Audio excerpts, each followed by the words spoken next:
ఈ లోకంలోనే ఉండి వదిలేసి ఉండొచ్చు, లేదా వదిలిపెట్టి ఆ లోకానికి వెళ్ళిపోయి ఉండొచ్చు. నీ కన్న తల్లి నిన్ను వదిలి వెళ్ళిపోయి ఉండొచ్చు.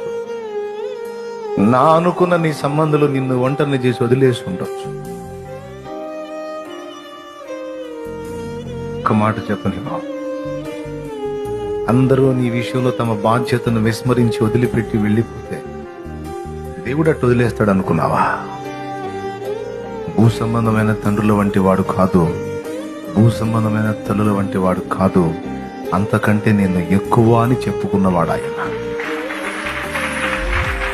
ఆయన ఎందుకు వదిలేస్తాడు? పొర్రాపాటును కూడా అది జరగదు. నీ విషయంలో ఆయనకి పూర్తి శ్రద్ధ ఉంది, పట్టింపు ఉంది. నమ్ము, నా మాట అబద్ధం కాదు, పరిశుద్ధాత్మ దేవుడు మాట్లాడుతున్న మాట. నీ విషయంలో ఆయనకి పూర్తి శ్రద్ధ ఉంది, పట్టింపు ఉంది. నీ లైఫ్ నువ్వే తేలిగ్గా ఆలోచించుకుంటావేమో గానీ ఆయన తేలిగ్గా ఆలోచించడు.